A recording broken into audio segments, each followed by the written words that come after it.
Bienvenue à toutes et à tous dans nos studios. Firmin Bazooka vous salue du studio à de Corbeau News Centrafrique. L'actualité ne nous épargne jamais et nous avons ce soir une information qui fait couler beaucoup d'encre dans la capitale. Je suis accompagné ce soir par notre brillante journaliste de terrain, Viviane Douy. Bonsoir Viviane.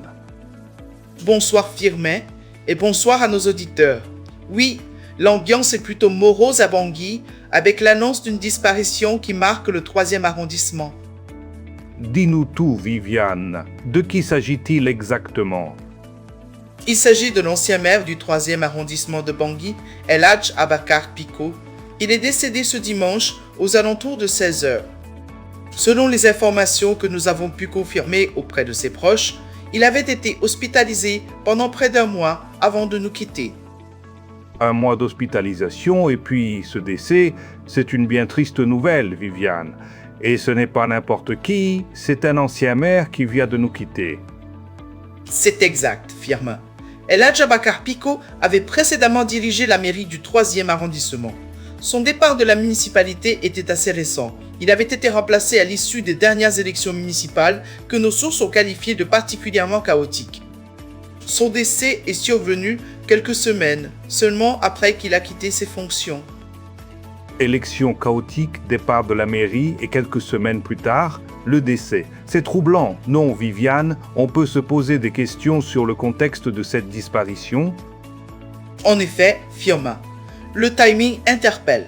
Nos sources proches de la famille, contactées par la rédaction du CNC, ont confirmé qu'il était hospitalisé depuis près d'1 mois avant de succomber à sa maladie. Mais les circonstances précises de son décès, elles, n'ont pas été rendues publiques. Un certain flou demeure. Le silence est donc de mise autour de ce qui l'a emporté. C'est tout à fait étonnant, Viviane, que l'on ne communique pas davantage sur les causes du décès d'une personnalité publique. C'est exactement ça, Firmin.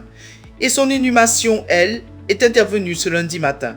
De nombreuses personnes lui ont rendu un dernier hommage en présence de sa famille, de ses proches, mais aussi de plusieurs autorités locales.